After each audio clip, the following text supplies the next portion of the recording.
Mon plaisir se trouve, oh, à ta loi, Seigneur.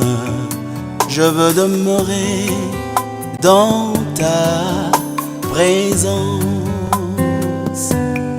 Tu me comblais de ta joie, je me réjouis en toi. Tu es l'eau du ciel qui coule en moi. Oh Jésus, sois mon plaisir. Oh Jésus, sois mon plaisir. Oh Jésus, sois mon plaisir. Oh Jésus, sois mon plaisir. La joie du Seigneur m'a débordé. Merci Seigneur pour ce service, pour l'équipe de louange. Merci Seigneur pour la présence de chacun d'entre nous, encore plus ta présence, Saint-Esprit. La joie du Seigneur m'a débordé parce qu'il fallait me voir gémir de douleur mardi, mercredi, jeudi. Il fallait me voir m'enrouler dans mon lit comme un petit bébé, pleurant de douleur. Et que je me tienne dans la maison du Seigneur aujourd'hui, bénir le Seigneur, chanter et avoir ma voix avec moi. Je dis que la joie du Seigneur, c'est ma force. Amen. Amen. Dieu est vivant. Dieu est très puissant. Il est très puissant. Lorsqu'on était en prière cette semaine pour l'œuvre et tout, le Seigneur, avant que j'entre dans le message du jour, il faut que je livre ce message prophétique pour l'Église et pour toutes les nations, pour celui qui peut entendre encore l'Éternel très haut qui parle. Il a ouvert une porte dans ma chambre et il commence à me montrer. Viens, je vais t'enseigner. Il dit, diras à mon peuple que mon silence, ce n'est pas mon absence. Ce n'est pas parce que tu n'entends rien que je ne suis pas. Je suis le Dieu qui est. Je vais t'enseigner. Alors que ce peuple pleurait pendant 400 ans. Les 400 ans, vous le comptez jour après un autre qui s'accumule un après un autre, ou un peuple qui s'élève et regarde au soleil, il dit, où est donc le Dieu dont on nous a parlé? Où est donc le Dieu de nos pères? Pourquoi nous sommes là dans l'esclavage en Égypte? Pourquoi on pleure? Un jour qui s'accumule après un autre, il pourrait se dire que je ne vois pas, je n'entends pas, je ne suis pas là. Mais j'ai voulu leur montrer que je suis un Dieu qui est. Voilà pourquoi quand je me suis fait connaître Abraham, à Moïse, je lui ai dit, tu leur diras, je suis m'a envoyé. Amen. Ce message est encore d'actualité. Quelqu'un pourrait se dire, où est donc ce Dieu? Où est donc ce Dieu? Mais je vais encourager quelqu'un que son silence n'est pas synonyme de son absence. Amen. Alors que les choses semblaient inertes, sans mouvement, rien ne bouge. Dieu provoque la haine dans la maison de Pharaon contre Moïse. Et le peuple continue à crier, où est donc ce Dieu? Mais ils ne savent pas que Dieu est déjà en train d'agir. Il agit au-delà de la portée de notre pensée. Il travaille au-delà des limites de notre action. Il veut rappeler à quelqu'un, même si tes yeux ne voient rien, lui, il est en train de travailler. Amen. Israël continue à crier, où est donc ce Dieu? Le Dieu d'Abraham, d'Isaac et de Jacob. Tu leur diras, c'est moi qui ai fait, qui ai la haine contre Moïse. C'est moi qui ai poussé Moïse en dehors des limites de l'Égypte. Je l'ai soumis au soleil accablant du désert. Mais pendant ce temps-là, le peuple dit, où est donc ce Dieu? Quand toi tu cries, lorsque Dieu se met en action, il peut même faire souffrir un serviteur quelque part pour toi. Il le soumet à des choses les plus compliquées pour le préparer à la réponse à ta prière. Quand toi tu pleures, tu ne sais pas comment Dieu travaille avec les temps et les circonstances. Moïse va souffrir dans le désert, traverser tout le désert et se retrouver dans ce petit village de la maison de Jéthro qui deviendra son beau-père plus tard. Mais Israël prie encore, où est donc ce Dieu? Mais Dieu prépare aussi son instrument, l'instrument de la réponse. Est-ce que quelqu'un peut dire l'instrument de la réponse? Dieu travaille toujours, même quand on voit qu'il n'est pas en action. Pour couronner le tout, il va dire à Moïse, je suis un Dieu qui entend, qui voit et qui parle. J'ai entendu la souffrance, j'ai vu la souffrance et entendu le cri de mon peuple. Et je me suis décidé de délivrer mon peuple. Mais lui, ce peuple-là crie toujours, où est Dieu? Dieu est en train de causer avec Moïse. Et il crie, où est Dieu? En ce mois de mars, qui tire vers sa fin, nous nous préparons à fêter la Pâque, qui sera dans le week-end du 4 avril. J'ai trouvé opportun de concilier les deux, de toute façon, sur le même message. Parce que la Pâque, c'est la fête de la libération. Et nous sommes dans notre thème de délivrance. Je vais dire à quelqu'un, même si tu penses que Dieu n'agit pas, l'Éternel prépare ta délivrance. Amen. L'Éternel prépare ta délivrance. Je me souviens alors que j'étais jeune, dans l'équipe de louange, d'intercession, je venais d'être enrôlé dans l'équipe d'intercession, je priais avec des gens qui étaient très, très âgés par rapport à moi. J'étais trop jeune, 14, 15 ans, j'étais dans l'intercession. Je me souviens un jour, une femme arriverait, et c'était souvent le jeudi qu'on les rencontrait, on les écoute, et puis le vendredi, on fait la délivrance pour les gens. Et ce jeudi-là, une femme arriverait, et je vois le leader de l'intercession, ce jour-là, l'écouter, elle dit, maman, qu'est-ce que je peux faire pour toi? Et la réponse de la femme est revenue ce matin dans mon esprit, elle disait, je veux donc voir le jour de ma délivrance arriver.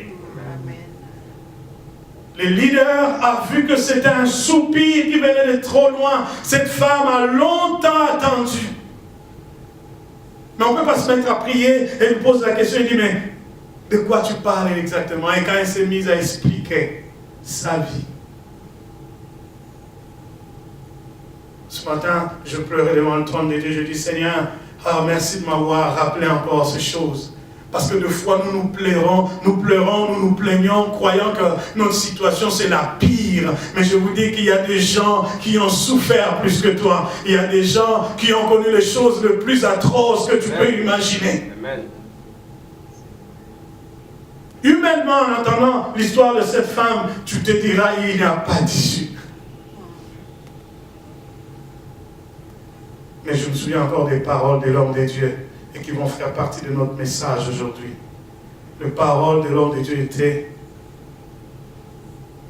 le Christ est venu pour mettre fin, pour détruire toutes les œuvres du diable.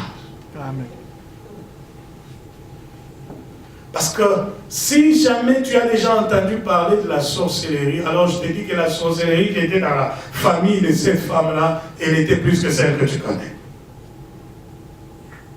Dans son explication, une de parties était: nous sommes nés 12 dans la maison de ma mère et je suis resté seul parce qu'à chaque 12 du mois de décembre, quelqu'un devait mourir dans ma famille. À chaque 12, il fallait que quelqu'un meure.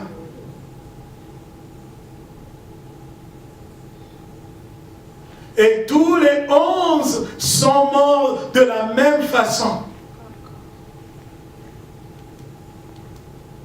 Vous entendrez comme un oiseau qui a survolé la maison. Et lorsque tu dis, mais c'est quoi ça? C'est lui qui parle, c'est le premier qui part.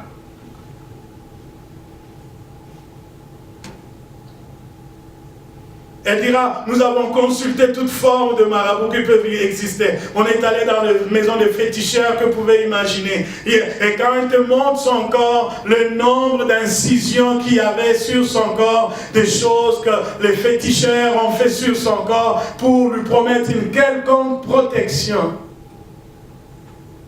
Alors je crois que c'est dont je vais nous parler aujourd'hui dans ce thème qui dit: je verrai le sang et je passerai outre. Je pense que le sang du Christ crie plus que tout autre sang. Le sang du Christ crie plus que tout autre sang. Israël était là 400 ans d'esclavage. 400 ans où les enfants sont nés et morts. Ils ont entendu leur mère dire, nous avions un Dieu qui s'appelait le Dieu d'Abraham, d'Isaac et de Jacob. Il viendra nous délivrer. Une génération passe. Une génération est entre 50 et 100 ans. Et une deuxième passe. Et une troisième passe. Et une quatrième qui va passer. Quelle parole un père pourrait encore dire à son fils pour lui donner l'espoir? Le matin, tu te réveilles, Jimmy, mon fils, ne t'en fais pas. Le Dieu d'Abraham et d'Isaac et de Jacob viendra nous délivrer. L'enfant risque de te dire, papa, ton arrière-grand-père t'avait dit la même chose. Mais où est ce Dieu?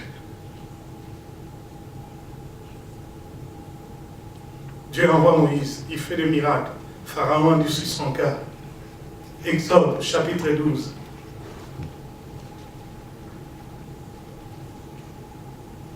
À partir du verset, pour nous mettre dans le contexte, à partir du verset 10, on va faire comme dimanche passé, je ne sais pas s'il y a un deuxième micro, nous avions un bon lecteur dimanche dernier, nous avions le frère Jimmy qui pouvait lire pour nous, alors que se prépare, quelqu'un d'autre préparerait un autre texte, c'était 1 Jean chapitre 3, verset 8. 1 Jean chapitre 3, verset 8. Si tu es devant le texte, le frère Jimmy va lire 1 Jean chapitre 3, verset 8. Moi, je vais lire celui-là pour gagner du temps. 1 Jean chapitre 3, verset 1 Jean, premier épître de Jean chapitre 3, verset 8. Et moi, je vais lire celui-ci, de Exode 12, à partir du verset 10. On n'en gardera rien pour le lendemain. Si en reste quelque chose le matin, on le brûlera. Voici dans quelle tenue on mangera ce repas.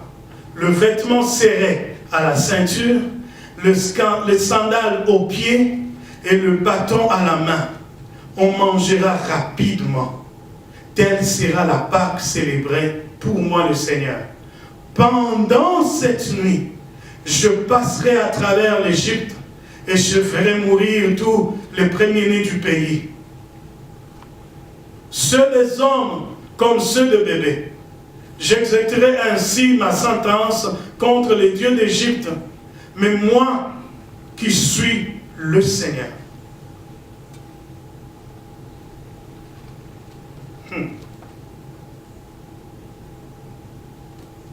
Dieu est terrible. 1 Jean 3, si tu es là. Oui. À partir du verset 8. Je lis au nom du Seigneur. Je lis au nom du Seigneur. 1 Jean, chapitre 3, verset 8. Celui qui continue à pécher appartient au diable, car le diable a péché dès le commencement. Le Fils de Dieu est apparu précisément pour détruire les œuvres du diable. Quiconque est devenu enfant de Dieu cesse de pécher, car la puissance de vie de Dieu agit en lui. Puisque Dieu est son Père, il ne peut pas continuer à pécher. Voici ce qui distingue clairement les enfants de Dieu des enfants du diable. Quiconque ne fait pas ce qui est juste ou n'aime pas son frère n'appartient pas à Dieu. En effet, voici le message que vous avez entendu dès le commencement. Aimons-nous les uns les autres. Ne soyons pas comme Caïn, il appartenait au mauvais et tua son frère. Et pourquoi le tua-t-il? Parce que les actions de Caïn étaient mauvaises, tandis que celles de son frère étaient justes. Ne vous étonnez pas, frères, si les gens de ce monde vous haïssent. Nous savons que nous sommes passés de la mort à la vie. Nous le savons parce que nous aimons nos frères. Celui qui n'aime pas est encore sous le pouvoir de la mort. Quiconque a de la haine pour son frère est un meurtrier. Je crois que je pourrais t'arrêter là. Amen. On reste dans le contexte. Amen. Dans mon message, je mettrai les deux textes ensemble pour conclure avec le verset. Verset 13 de Exode 12 dit « Mais sur le maison, les maisons où vous vous tiendrez. Le sang sera pour vous un signe protecteur. Je verrai le sang et je passerai sans m'arrêter chez vous. Ainsi vous échapperez au fléau destructeur lorsque je passerai en Égypte. Dans le français courant et aussi le français qui est dans l'U-second, première et deuxième version, cette phrase dit « Je verrai le sang et je passerai outre. » Je verrai le sang et je passerai. À un moment bien précis, où je parcourirai cette nation de pleurs, cette nation qui vous a soumis aux pleurs, à un joug de 400 ans. Quand je viendrai pour dresser mon jugement, parce que la délivrance, c'est un jugement divin. Aïe, quelqu'un n'a pas saisi. Le fait que vienne la main de Dieu pour te délivrer, c'est que Dieu sanctionne quelqu'un. Il est en train de juger quelqu'un. Un jugement, c'est une action qui met fin à un préjudice, à un mauvais traitement. C'est le fait que Dieu témoigne publiquement sa volonté de punir l'injustice. C'est le fait que Dieu témoigne publiquement sa volonté de réhabiliter quelqu'un qui était exploité. C'est le fait que Dieu agisse publiquement de manière à restaurer même la dignité qui était détruite. Je parle à l'esprit de quelqu'un. Tu as longtemps vécu dans un esprit d'un homme abusé, d'une femme abusée, de quelqu'un qui ne vit pas le plein droit de ce qui lui revient. Lorsqu'on parle de la délivrance, c'est comme si Dieu se tenait et qu'il se mettait à agir. Et s'il agit, c'est qu'il est en train de juger celui qui t'a soumis à cette condition-là.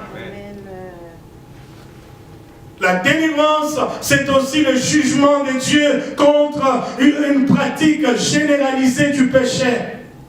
Lorsque Dieu veut frapper une nation à cause de la montée du péché, c'est comme si Dieu répondait à la prière de ceux-là qui sont restés pieux et justes et qui souffraient de cette montée du péché. La Bible dit, en ce temps-là, ça ressemblerait c'est comme si les élus qui criaient, ils criaient jusqu'où l'iniquité des nations va aller, et le Seigneur viendra en réponse à la prière de saints. Il viendra juger les nations et le jugement serait l'enlèvement, qui est aussi une forme de la délivrance de l'Église. L'enlèvement, c'est la délivrance de l'Église. Parce que la Bible dit, au temps de la fin, les hommes aimeront le plaisir plus que Dieu. Et ceux-là qui voudraient vivre pieusement, ils seront malmenés. Ils vivront des temps difficiles. Parce que tu ne peux pas vivre la piété dans une société où la corruption est devenue un mode de vie. Sans pour autant que tu sois taxé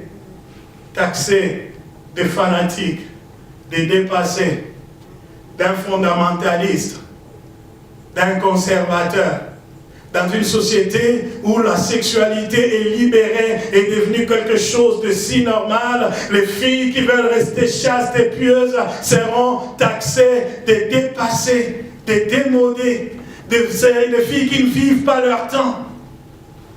Des hommes qui prêchent la chasteté. Un homme doit garder son corps pour sa femme. On dira que vous êtes des fondamentalistes. Toutes sortes d'étiquettes collées à l'église qui prêchent la parole, qui parlent de la sanctification. On dira que c'est une église qui est conservatrice. Et les hommes qui veulent vivre pieusement commenceront à souffrir. Il y en a qui vont perdre leurs emplois à cause de leur foi. Ils vont dire que non, ma foi ne me permet pas de faire ça. Alors, pendant que le travail que tu fais t'oblige à un moment donné, dans un langage comptable, à arrondir les chiffres. C'est comme si ça dit, triche mais reste dans la limite de la légalité. Et ta foi te dit, je ne peux pas le faire. Et toi, elle dit, mais si tu ne peux pas le faire, ta place n'est pas ici. Et tu perds l'emploi. Et comment l'Église va commencer à souffrir de ces choses. Je ne voudrais pas être un de ces pasteurs-là qui ne prêche pas le message du temps, le temps dans lequel on est, s'il faut prêcher le Christ qui délivre. Mais c'est quoi le contenu de la délivrance? Il n'y a pas que la délivrance contre les démons. Il n'y a pas que la délivrance parce que quelqu'un a été sous une direction démoniaque pendant un temps. Le Seigneur peut délivrer des personnes, des hommes qui ont assujetti nos vies à des conditions qui ne sont pas divines. Dieu peut faire sauter un chef des nations parce qu'il vit dans un esprit impur et il soumet toute une nation dans l'idolâtrie. Souvenez-vous que le Seigneur a fait de Nebuchadnezzar, les grands chefs de Babylone, un homme, une bête. Il a fait une bête. Il a rendu à une condition de quelqu'un qui broutait l'herbe parce que les saints ont prié. Daniel et ceux de son temps qui voulaient vivre pieusement ont commencé à prier jusqu'où, Seigneur, tu nous soumettras à l'opprobre, à l'ignominie sous le règne babylonien. Nous sommes un peuple qui porte ton nom, mais nous sommes devenus esclaves. Nous ne pouvons plus prier comme il faut. Et Dieu, lorsque l'Église crie, Dieu répond. Amen.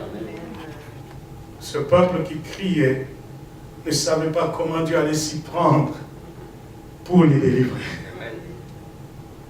Peut-être qu'il s'attendra à une grande armée, comme celle de Pharaon. Parce qu'à force égale, il y a lieu de parler de bataille. Parce que d'eux-mêmes, ils n'avaient pas d'armes. C'était un peuple dépourvu de tout.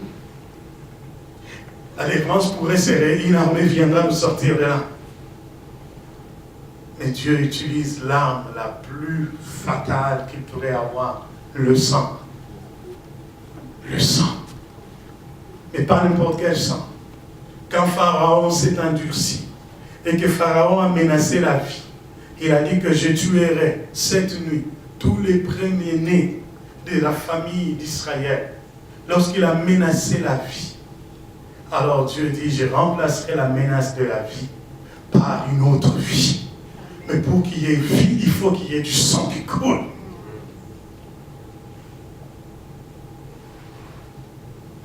Quelqu'un est avec moi. Amen. Je disais à une soeur mariée qui pleurait tellement le mari l'a fait souffrir. Elle priait, Seigneur, délivre-moi de cet homme. Je dis, fais attention. Fais attention à comment tu pries. Parce que tu ne sais pas comment Dieu va s'y prendre. Te délivrer de cet homme-là peut être aussi, Seigneur, tue-le. Hein? Fais attention à comment on utilise la prière, la délivrance. Ça peut être, Seigneur, maintenant qu'il utilise la voiture pour ne me tromper avec la voiture, arrête-le. Il peut l'arrêter dans la voiture, c'est égal, accident. Ça peut être aussi, Seigneur, rends-les légumes. Il se lève un matin, il ne peut plus bouger, ni le bras, ni le pied, tout, il ne peut plus bouger. Dieu a 1000 tours dans ses manches pour délivrer son peuple. Lorsqu'on prie, que ça ne soit pas avec haine, que ça ne soit pas parce que c'est un esprit de vengeance qui nous anime, mais c'est juste la soif de nous voir réhabilités dans nos droits en tant que fils et filles de Dieu. Seigneur, sauve-moi. La délivrance devait être, Seigneur, sauve-moi. Sauve-moi de cette situation. Tire-moi de cette situation. Restaure-moi. Réhabilite-moi dans mes droits. Parce que lorsque Dieu veut agir, il va même au-delà des calculs des hommes. J'ai voulu placer d'abord ces éléments-là avant de commencer à parler de la force du sang. Dieu a choisi l'arme redoutable, le sang. Il dit à Moïse, tu prendras un agneau. Tu dis à chaque chef de famille, vous devez prendre un agneau mâle, sans tache. Je le dis Dieu, le Dieu de perfection. J'ouvre une parenthèse tout de suite. L'église, ce n'est pas une foire des pécheurs. L'église, c'est les lieux où les pécheurs doivent être transformés. Amen. L'église, c'est les lieux où on va voir visiblement la transformation des vies des gens. Quelqu'un qui était venu à l'église sous l'art, au bout d'un temps, un travail se fait dans sa vie, on le regarde, on dit, mais comment il fait pour se passer de l'alcool? Ça, c'est l'église. Parce que sa vie a été transformée. L'église, ce n'est pas une mutualité. On se retrouve parce qu'on a été amis d'enfance, on est dans la même église. Ça n'a rien à voir avec l'amitié. C'est le lieu où les vies doivent être transformées. Vous savez, ma soeur, elle est déjà assez élevée maintenant. Elle est assez grande maintenant. Ça n'a pas été facile pour moi en tant que pasteur de suspendre ta propre petite soeur dans l'église. Parce qu'elle s'est retrouvée enceinte, alors qu'elle chantait bien à l'église, c'est elle qui conduisait le chant à l'église. Engrossée par un frère dans l'église. Et il faut que je me tienne debout un dimanche, je dise, aujourd'hui je te suspends à cause de la méconduite. Ça n'a pas été facile, mais il faut le faire, c'est l'église. L'église, c'est le lieu de la sanctification. Le lieu où les hommes et les femmes aspirent à ce qui est agréable devant Dieu. Mes oncles et tout cela qui était avec une certaine autorité sur moi, il y en a qui m'ont reproché, pourquoi tu l'as fait publiquement? Tu pouvais le faire à la maison. Je dis non, on le fait non seulement pour qu'elle soit sauvée, mais pour instruire tout le monde que l'église, c'est un lieu où on se sanctifie.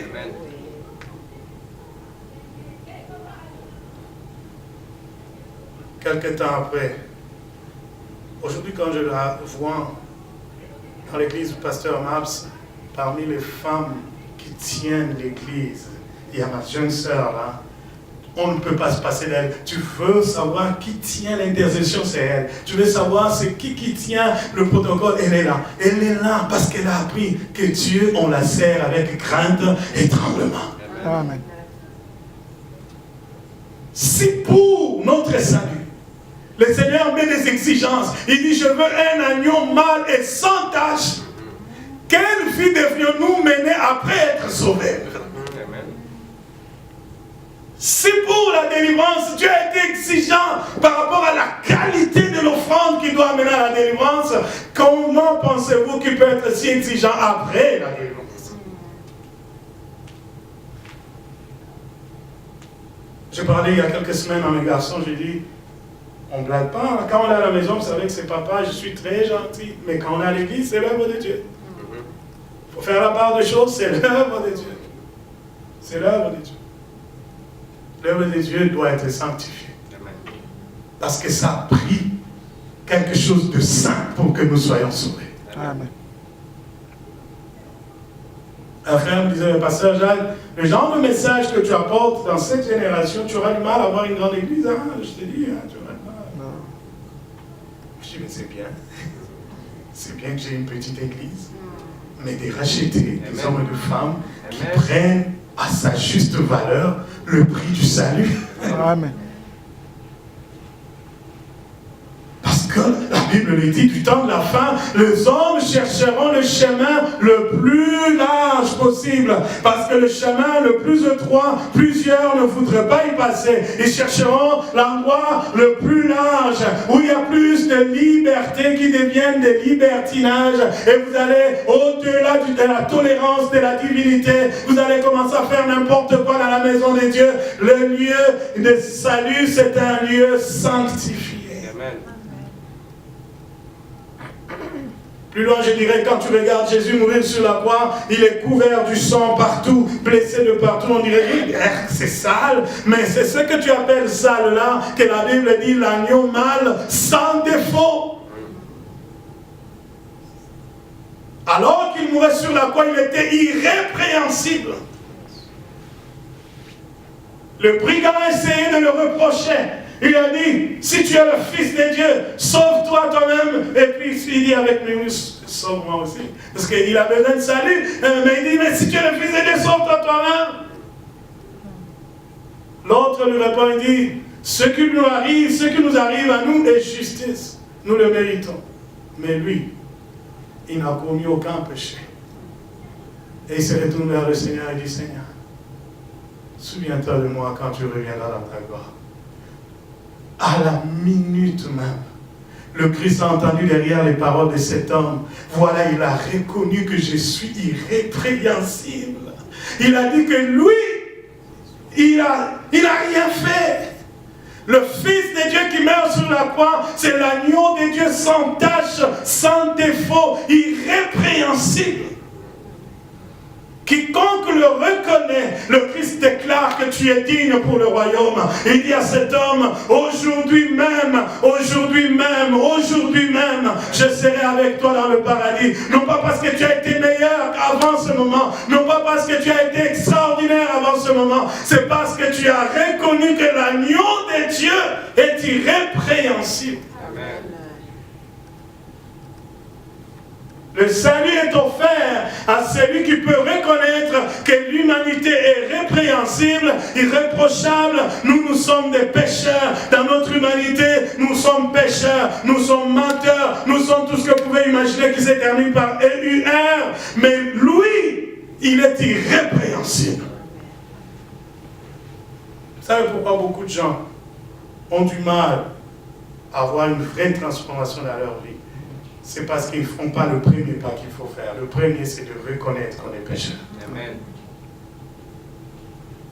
Ça a toujours été une très mauvaise chose pour un homme de Dieu d'attirer les gens à l'église par des bonbons, des journées agapées, des journées comme ça, on dit que comme ça on va gagner des âmes. C'est une erreur, parce que les gens vont venir, ils vont s'habituer que l'église c'est les lieux où à chaque deuxième dimanche du mois on mange. C'est les lieux où quand tu es nouveau venu, tu sais quand on était nouveau venu là, la première fois que tu viens à l'église, il faisait chaud en Afrique. La première fois on te donne une bouteille de Fanta, là c'est bien froid et tu as à côté un bon gâteau et les gens aimeraient toujours être les premiers dans chaque église. Aujourd'hui, ils changent notre église, ils disent c'est la première fois que je viens, on va m'accueillir avec un bon Fanta, avec un bon gâteau. Ils changent l'église parce qu'il est toujours nouveau.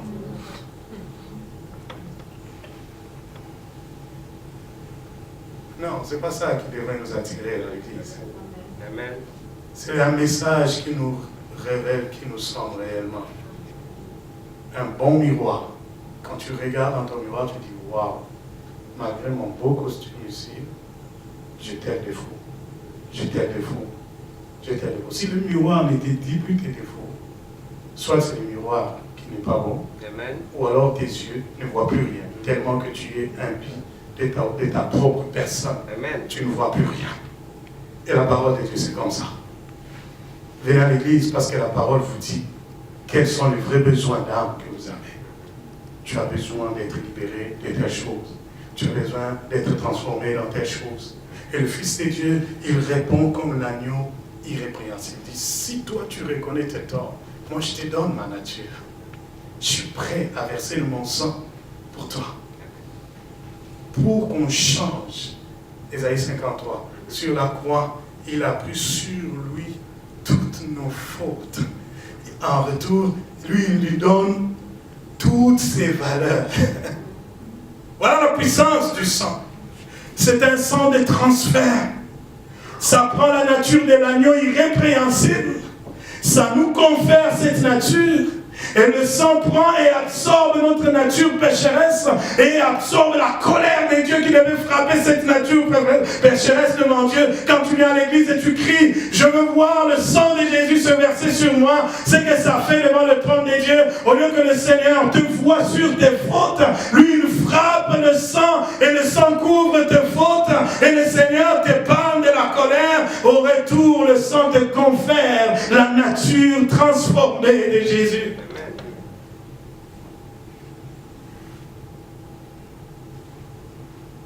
Agneau mâle, sans défaut, tu donnes, il mange.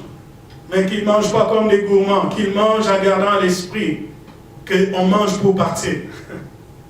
On ne mange pas pour rester le même là. Il dit voilà comment vous mangerez. Vous mangerez à la hâte, en ayant à votre hanche une ceinture bien serrée. En parlant de ceinture, je regardais, aujourd'hui c'est le 19e anniversaire de mariage pour moi, et je regardais une ancienne photo que j'avais la première fois que je chantais avec maman Annie en public. Et j'ai regardé cette photo-là, j'ai dit, mon Dieu, je viens de très loin. Je viens de très loin. Il ne faut pas, bon, vous allez sur mon Facebook, vous allez voir ça, mais il ne faut pas rire quand vous regardez la photo. Parce que le pantalon que j'avais ce jour-là, je peux mettre deux petits enfants là-dedans. Gros pantalon, mais il ne tenait qu'à cause de la ceinture. Ça n'a rien à voir avec mon ventre, parce que si j'avais pas ce ventre-là, le pantalon était gros, mais la ceinture a tenu le pantalon. Tu maîtrises cette ceinture-là quand ça sort. C'était gros le pantalon. Et c'était à la mode en ce moment-là. Gros pantalon, j'influence Annie, c'est mon concert, hôtel même ligne, je veux chanter. Mince que j'étais. Alors je pense à la ceinture. Il leur a dit, vous mangerez à la hâte. Que les hommes aient leurs habits bien serrés. Parce que c'est sérieux ce qui va se passer. C'est une expression juive qui veut dire « soyez prêts ». La Pâque, c'est la fête du départ. Vous ne mangez pas l'agneau de Dieu avec l'attitude des gens qui ne veulent pas évoluer. Vous ne mangez pas l'agneau de Dieu avec l'attitude des gens qui ne veulent pas être transformés. Vous voulez vous plaire à l'Égypte, ne demandez pas le sang, restez comme vous voulez.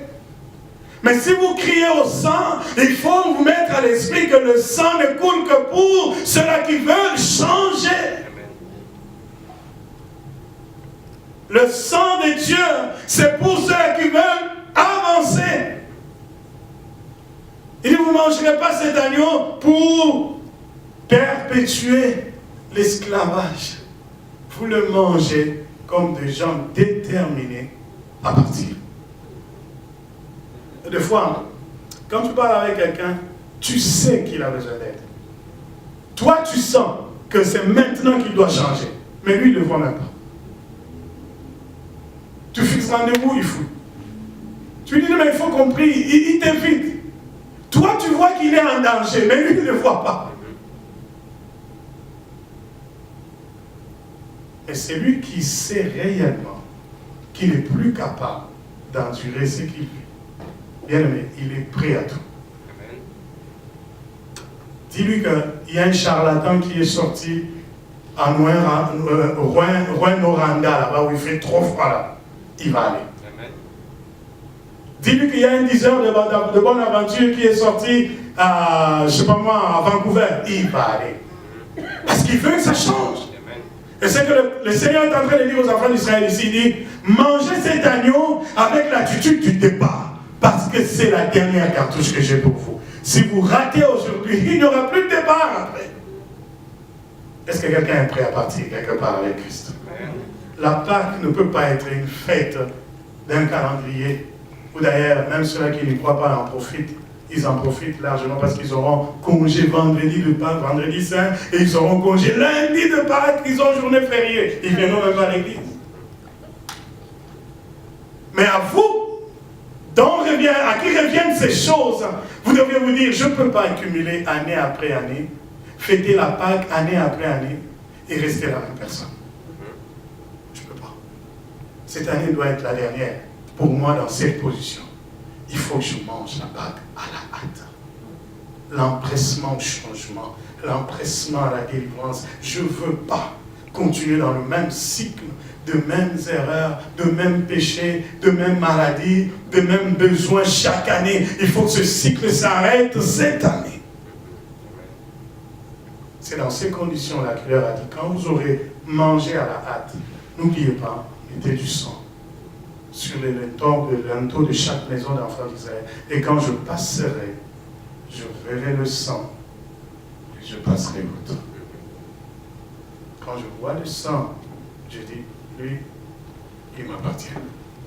Cette maison m'appartient. Cette maison m'appartient. Parce que je viens délivrer, mais ma délivrance, c'est un jugement. Il y a quelques années, j'étais en retraite de prière, pas trop loin, en face de là où habitait le frère Elvis. On avait une cellule là.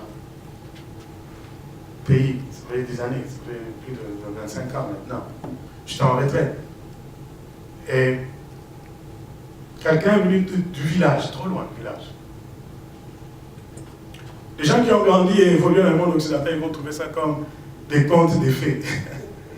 Mais ce que je vous dis, c'est la réalité. Hein? Quelqu'un qui est venu du village de mes parents, avec un billet, prenons un billet de $50. Il arrive chez ma mère, il dit, je cherche Jacques. Je dis, mais toi, depuis que cet enfant est né, il ne t'a jamais vu. Comment tu viens aujourd'hui avec l'argent pour Jacques? Les mamans doivent être claires, doivent être éveillées. Un parent, vous savez, des fois, je me fâchais quand j'étais jeune contre mon père parce que les fêtes, il ne voulait pas que j'aille. Oh, dès que tu m'as invité, non. Pourquoi il n'invite pas les autres? Pourquoi seulement toi? Tu ne pars pas. Mais je ne pouvais pas savoir que derrière cette interdiction, il y avait l'esprit protecteur. Amen. Je ne pouvais pas savoir. Ça m'énervait. Et c'est cet esprit protecteur-là, c'est ce qui accompagne le châtiment de Dieu aujourd'hui dans le texte. Il voit le sang, et il voit derrière le sang la protection qui doit être sur la maison de tous ceux-là qui lui appartiennent. Des fois, les parents nés dans la foi, grandis dans la foi, ils sentent des choses que vous ne sentez pas. Ils voient des choses que vous ne voyez pas. Et ils vont faire tout pour protéger la famille. Et mais l'enfant, il arrive à 16, 17 ans, il croit qu'il connaît tout. Parce qu'ici, dans la Québec, là, c'est je sais. Je sais, ah non, je sais. Ils savent tout. Mais ils ne savent pas quand est-ce qu'ils vont tomber dans l'erreur. Ils ne le savent pas.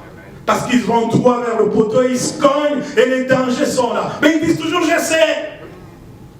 Amen. Ne fais pas ça, je sais. Mais après, maman, je ne sais pas comment c'est arrivé.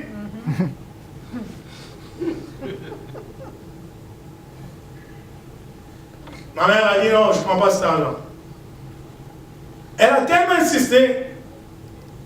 Alors mon frère aîné qui revenait de quelque part, il dit, bon, donne-moi cet argent-là, il a pris l'argent. Il va à un bar, il achète la boisson, il donne aux gens. On donne la bouffe. Il jette par terre, un petit chien mange. Le chien KO.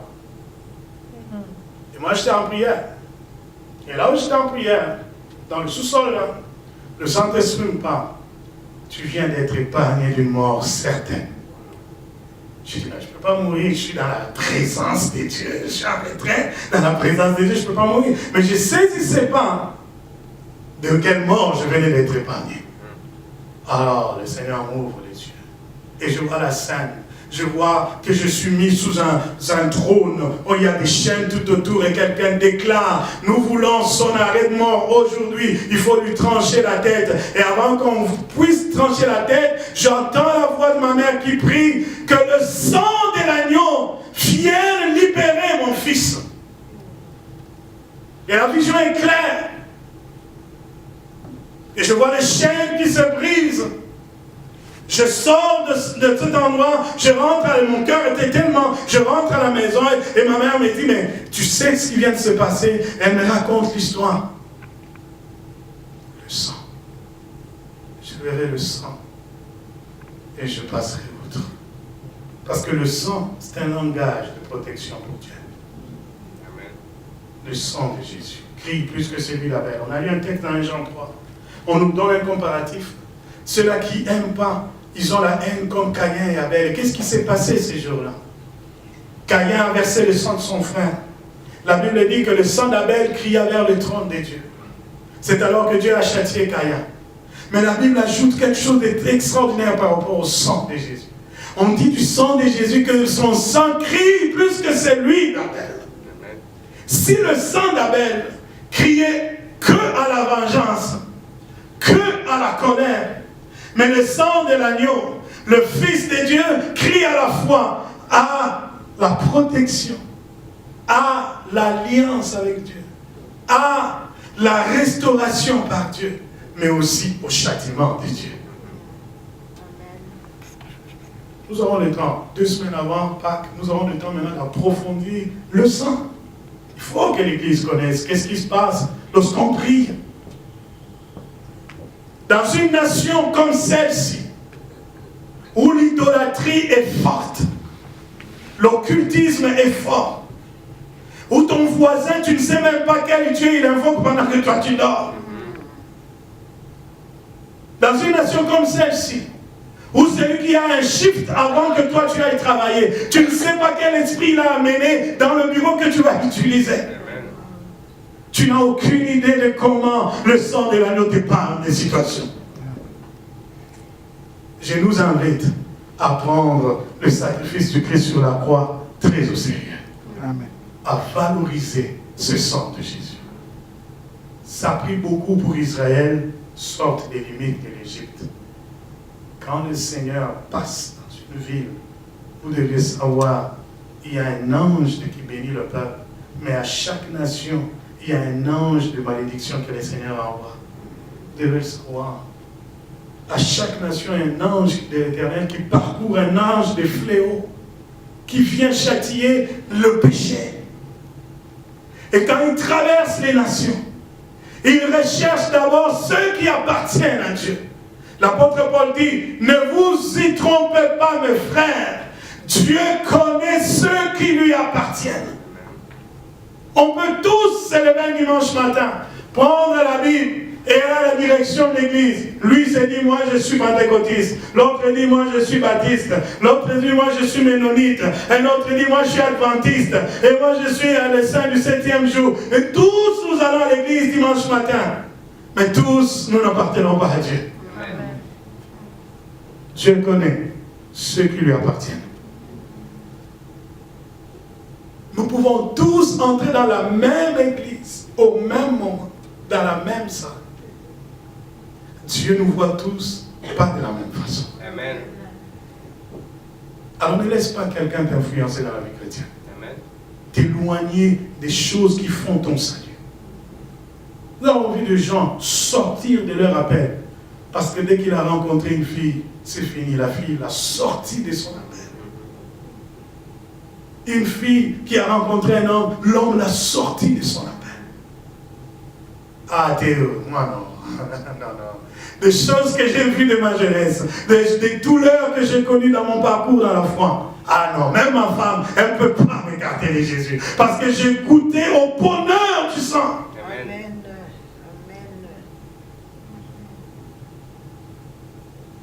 Je finis par un témoignage. Aujourd'hui, je viens pour réveiller quelqu'un. Je me retrouve dans le bas Congo, un coin un tout petit peu loin de là où j'ai grandi, avec un pasteur qui m'a pris comme on dit, on y va, et on est parti. Où ça? Non, on nous a invités dans une église, là, mais comme tu as une grâce de foule, j'ai besoin de quelqu'un qui sait emballer la foule. Je me retrouve, on part. On arrive à Matadi, à un endroit où on appelle Minkondo. C'est un grand marché, mais aussi un endroit très, très, très fréquenté. Il y avait une église, 40e communauté de je ne sais quoi, là, tu sais, les communautés protestantes de 40e, de je ne sais, c'est long. C'était trop long les noms. On arrive, parce que l'église qui devait nous accueillir a eu un problème, donc on ne pouvait pas prêcher là. On nous accueille dans une église, dans le sous-sol de l'église, on nous met là, on dort. Oh là là. Il faut avoir Jésus, mes frères. Je ne te dis pas qu'appartenir à une église, je dis qu'il faut avoir Jésus. Amen. Parce que si ça ne dépendait que de l'étiquette pasteur, on serait mort ce jour-là. Mais on est dans une église. On est dans le sous-sol d'une église. Le pasteur avec qui j'ai dormi à l'époque, pasteur Ngimbi, il est là à côté de moi. Je me vois, il dit, pasteur, on m'étrangle, je vais mourir. Il est étouffé, il dort, il crie, il pleure. Je ne peux rien faire humainement, je le vois, mais je ne peux rien faire. Il s'est réveillé. Pasteur, là où on est, ce sont des tombeaux. Là où on est, ce sont des tombeaux, pasteur. On doit fuir, on doit... Je me dis, non, Il est 4 h du matin, on va aller où? Mais on est dans une église. Tôt le matin, je vais voir le pasteur qui nous avait accueillis. Je dis, pasteur, peux-tu nous expliquer qu'est-ce qui se passe ici? Le pasteur nous dit, après ma formation biblique, j'ai été muté ici, mais je vous dis, mes frères, depuis que je suis ici, je ne dors pas dans l'église. Parce qu'ils avaient sorte de presbyte, dont le pasteur habite toujours dans l'enclos de l'église. Il dit, je ne dors pas. Mes nuits ne sont que cauchemars. Je rêve que des gens qui me poursuivent, je rentre dans une tombe, je sors, je rentre dans une autre. Chaque jour, je suis comme ça. Comme vous êtes là, c'est une bonne chose. Vous allez prêcher à l'église. Alors, pour prêcher, il faut passer par un vote. Qui va voter les diacres? Il y avait 43 diacres. À l'époque, à moins que je me trompe, le moins âgé pouvait avoir à peu près 40 ans. Donc, Kéba, fais attention, mon frère. C'était sérieux. Le moins âgé pouvait avoir à peu près 40 ans. Tous, ils doivent voter si vous allez prêcher. Bien, mais vous êtes bénis quand vous arrivez dans une église. On vous accueille à bras ouverts. On dit, tu es un enfant de Dieu. Mon frère, tu as la grâce. On va t'aider. Tu vas aller là. Vous êtes bénis parce que nous sommes passés par des choses incroyables. Par des choses incroyables. Un diable se lève et dit, non, non, non, non, non, non. Lui peut prêcher, mais pas toi. Donc il dit, moi, pas toi. Toi, tu ne peux pas prêcher. Je dis, mais qu'est-ce que j'ai fait? Dis, toi, tu ne peux pas prêcher. L'autre dit, non, moi, je veux qu'il prêche. Ah, bâtard. Bagarre, là. Les gens commencent à se... Pour la prédication. Le pasteur a tellement insisté, ils ont voté 4 fois, 4 tours de vote. Il n'y avait toujours pas possibilité d'avoir une entente. Finalement, c'est une autre personne de l'extérieur qui a fait la voix qui va trancher. Bien aimé, je finis par là. On est dimanche matin. L'équipe de louange est là. Il y avait à peu près 4-5 chorales. Le culte a commencé, les chorales chantent sans arrêt. C'est chorale, chorale. Chorale des mamans, chorale des Cécile, les chorales chantent, ça chante. Le pasteur qui devait prêcher, ah, j'ai mal au ventre, j'ai mal au ventre. Le pasteur qui mal au ventre, la diarrhée, il n'est plus capable. Alors j'ai compris qu'ici, là, ça prend quelque chose de fort. Ne viens pas t'aventurer dans le ministère. Tu es exposé à des puissances. Tu es exposé à des esprits. Si tu n'as pas quelque chose de plus fort qu'eux, ils peuvent te ridiculiser devant les gens. Aujourd'hui, je vois les gens qui aiment l'Internet, ils mettent 2-3 caméras là, ils se mettent là, ils parlent de Dieu à l'Internet. Mais descends là où il y a des esprits, tu verras que ce n'est pas de la blague de faire le Amen. Va dans les nations où il y a le vaudou, 24 heures sur 24 comme la station d'essence. Là, va là-bas, prêche Jésus qui libère. Tiens fort et reviens avec des armes, on saura que tu as quelque chose. C'est pas de la blague le ministère. Je prends le micro, le pasteur me dit pas ça, je peux plus, remplace-moi. Je prends la guitare, j'étais jeune, trop grand la guitare. Je chante un chant, il y a là un chant de la langue de ma mère qui disait, Seigneur, le chant nous demande qui est le Dieu qu'on prie. Descends donc aujourd'hui pour prouver que c'est toi le vrai Dieu.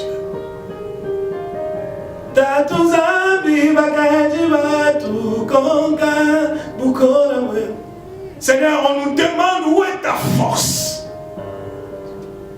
Rien qu'avec la chanson. Le diacre qui me disait, toi tu prêches pas. Il y avait un gros ventre, il commence à s'agiter, il s'enroule et il vomit une souris. Je vous parle des choses que le Christ peut faire. Il vomit une souris vivante qui parcourt l'église.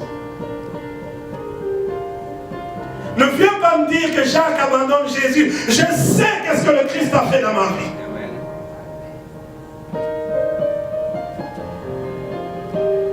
Ah, les gens crient, ah, dans leur langue de ce village-là qui pour dire, donc cet homme-là, il fait des voyages astrales, c'est un sorcier. Et les jeunes de l'église, ils tombent sur lui. Et l'autre, la femme qui vient pour m'attaquer parce que comment ça tu ridiculises mon mari, elle tombe et elle vomit le noix d'avocat, le noyau là d'avocat avec une tige comme une tige de, quand on fait des cabris là, une tige qui est bien piquée en plein milieu.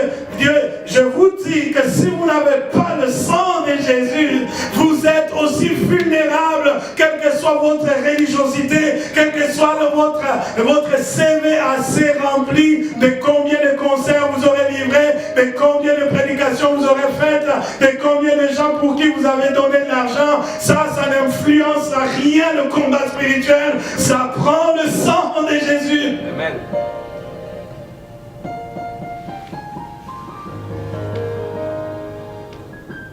Parce que si le sang du Christ arrête la colère de Dieu, il est aussi capable de faire d'autres choses. La Bible dit, ils l'ont vaincu à cause du témoignage de leur bouche et du sang de l'agneau. Est-ce qu'il y a des amoureux du sang de l'agneau aujourd'hui? On va juste se tenir ensemble. On va prendre quelques instants. On acclame Jésus. On acclame celui qui a versé de son sang sur la croix pour nous. Celui qui a donné de sa vie pour nous sur la croix. La Bible dit que par son meurtrissure, nous sommes guéris de toutes nos maladies. Et par son sang, il a porté sur lui toutes nos fautes et nos douleurs. Au retour, il crie vers le trône de Dieu en apaisant la colère divine. Seigneur, ne châtie pas celui-là, il m'appartient. Ne châtie pas Hervé, il m'appartient. Ne châtie pas Sandra, elle m'appartient. Ne châtie pas Dieu, il m'appartient.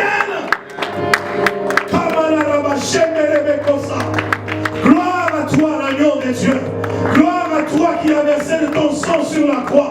Merci d'avoir triomphé des principautés, des dominations et des autorités. Rien qu'en mourant sur la croix, tu as détenu pendant de longues années. Tu as fait de ces puissances comme c'est pas cité ton marchepied, rien qu'en versant de ton sang sur la croix.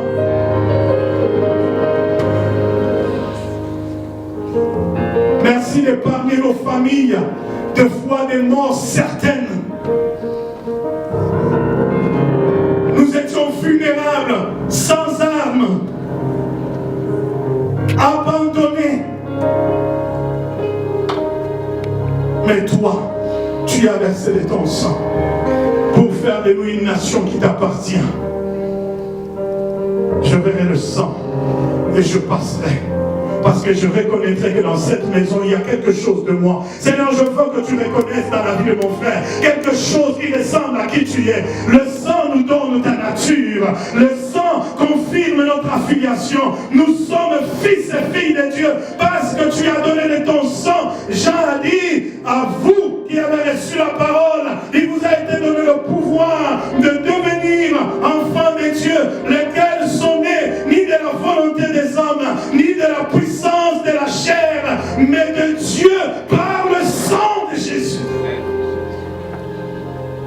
Jésus confirme devant les trônes, les autorités de puissance que nous t'appartenons. Confirme devant ceux-là qui évoquent des dieux étrangers, qui n'ont aucun pouvoir sur nous à cause du sang, parce que nous t'appartenons.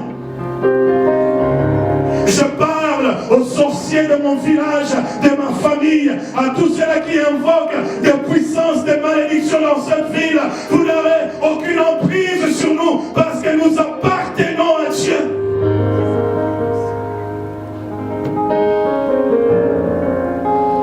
Laisse que le sang de l'agneau rentre dans vos maisons, que le sang de l'agneau ait un effet dans votre vécu, puisque quand Dieu passe pour châtier les nations, il faut que vous soyez épargnés de la colère de Dieu, des fléaux et des malédictions des temps de la fin, des maladies incurables des temps de la fin. Soyez épargnés de tout ce qui est accident provoqué par la colère de Dieu à cause du péché de ce temps. Soyez épargnés parce que vous avez le sang de Jésus sur vous.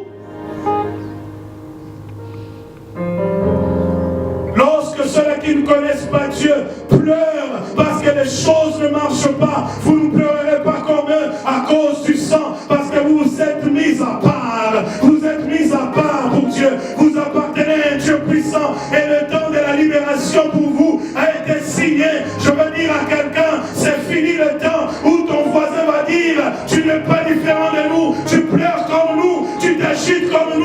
souffrent comme nous. C'est le temps de marquer la différence.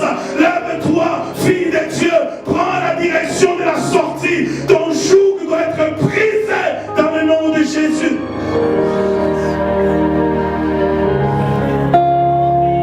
Même en Égypte, nous ne sommes pas les Égyptiens. Même dans ce pays, nous ne sommes pas comme les autres.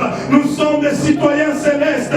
Nos noms sont inscrits dans le livre de vie avec un encre qui ne sera jamais effacé. Cet encre s'appelle le sang de Jésus. Je parle à tous ceux-là qui appartiennent au royaume du Dieu très haut. Vous ne pouvez plus être soumis aux mêmes conditions que ceux-là qui ne sont pas des dieux, qui vivent avec vous, qui marchent avec vous, qui mangent avec vous. Vous êtes la race de Dieu.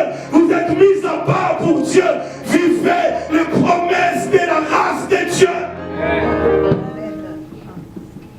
Jesus. Kamana Ramashenda.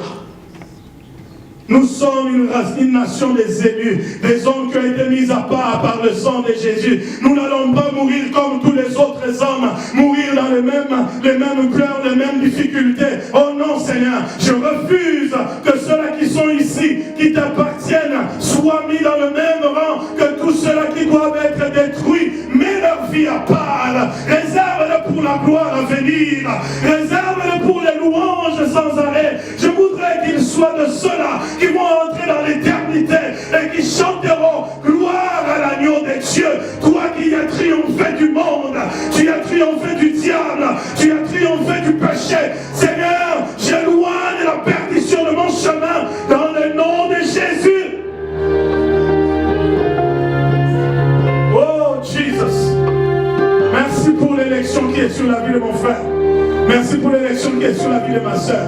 Puisque tu as versé de ton sang, tu as fait de nous un royaume de sacrificateurs. Notre vie chrétienne ne peut pas être la même année après année. Je veux que quelqu'un connaisse une révolution dans sa marche avec Dieu, un réveil dans sa relation avec Dieu, parce qu'il n'est pas n'importe qui, il est de la race des sacrificateurs. Marche selon ton rang, vis les privilèges de ton rang. Tu ne peux pas être dans la pauvreté comme tu es, parce que tu n'es pas encore entré dans les privilèges de ton rang. Tu as été mis à part pour gouverner les nations. Bénéficie donc de ton rang.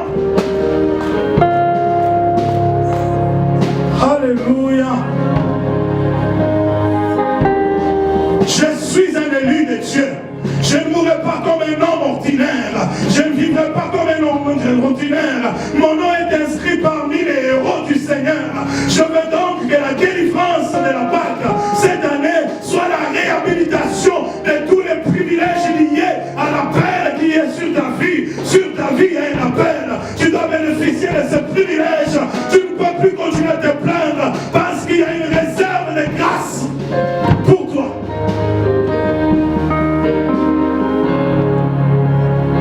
Alléluia. Merci Seigneur pour ta grâce. Merci de m'avoir connu avant même que je n'ai pensé te connaître. Merci de nous avoir cherché dans les ténèbres où on était, avant même qu'on ait pensé t'aimer. Parce que tu nous voyais au-delà des limites de l'Égypte. Tu nous voyais déjà des hommes sauvés, des hommes bénis, des hommes épanouis, des femmes riches en grâce, riches en puissance, en amour. Elles sont capables de répandre l'amour comme leur maître, le Seigneur. Des hommes et des femmes qui peuvent vivre dans cette société de haine, mais être capables de répandre l'amour et de transformer le cœur des gens. Seigneur, remplis nos cœurs de ton amour, car c'est l'amour qui a amené le Christ sur la croix. Remplis nos cœurs de ton amour.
avec ce chant pour que nous allions vers la fin de cette réunion. Je voudrais que quelqu'un chante avec elle ce chant dans un esprit de libération, que notre Dieu, il est le Seigneur de nos vies.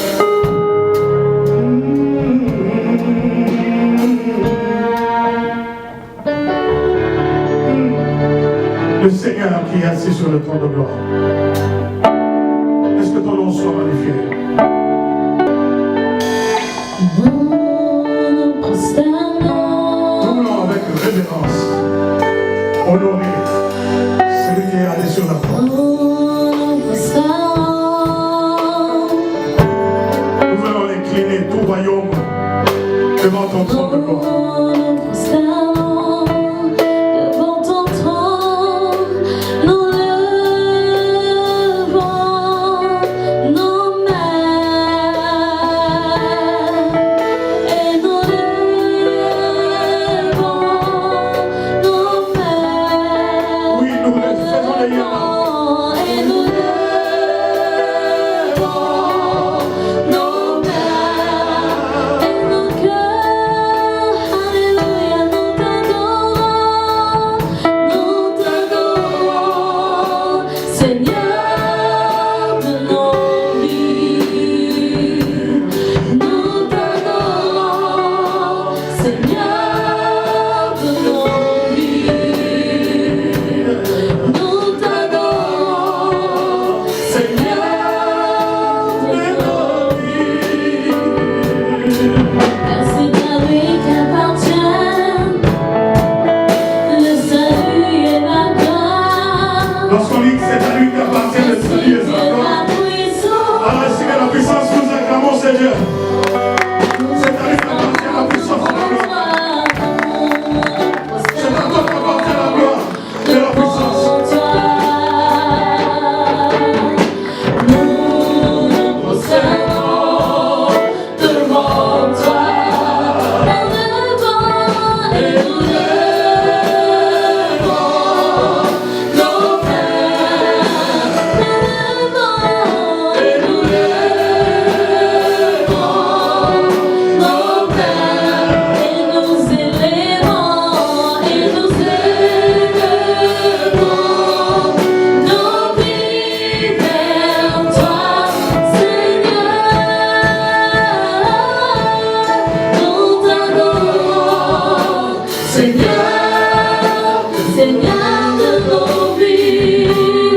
Nous t'adorons, Seigneur, Seigneur de nos vies.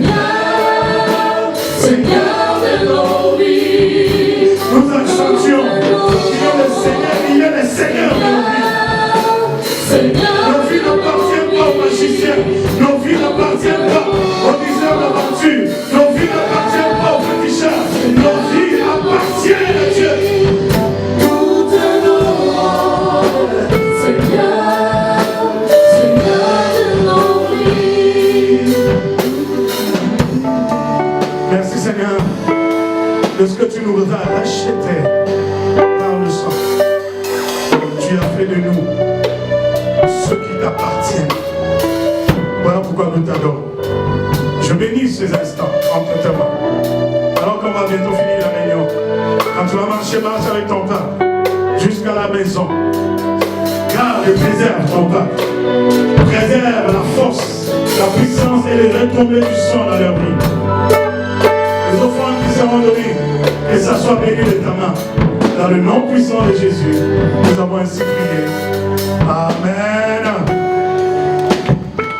Mon plaisir se trouve, oh, à ta loi, Seigneur. Je veux demeurer dans ta présence. Tu me comblais de ta joie, je me réjouis en toi. Tu es l'eau du ciel qui coule en moi. Oh Jésus, sois mon plaisir. Oh Jésus, sois mon plaisir. Oh Jésus, sois